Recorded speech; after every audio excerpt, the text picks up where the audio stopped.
హరి ఓం తత్సత్.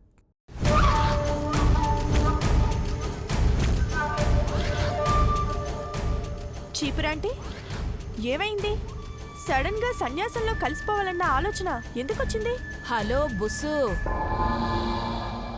నాగపడగల చంద్రముఖి ఆస్తులు తీసుకునే రకమే కాని సన్యాసం పుచ్చుకునే టైప్ కాదు మనది. ఈ ప్రాపర్టీస్ అన్నీ నీకోసం తీసుకొచ్చినవే.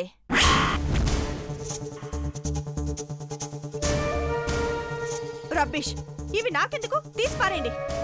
అక్కడ జరిగే లవ్ స్టోరీలో 2 సీన్లు చెప్తే ఇవే పుచ్చుకొని అర్జెంటుగా కాశీకి వెళ్ళిపోతావేమో చూడు. ఎవరి లవ్ స్టోరీ చెప్పడానికి వచ్చావాంటీ? దేవా పార్వతుల ప్రేమ కథనే పిల్ల.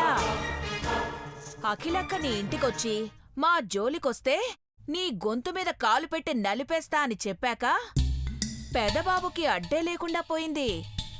ప్రేమకు మా అమ్మ ఫేవర్గా ఉంటుందేమో అనుకుని పొరపాటు పడ్డాడేమో. పార్వతిని చూసి ఒకటే ఈకలు పకపకలు. అబ్బో, పెదబాబు వాళ్ళమ్మలా గంభీరంగా ఉండేవాడు.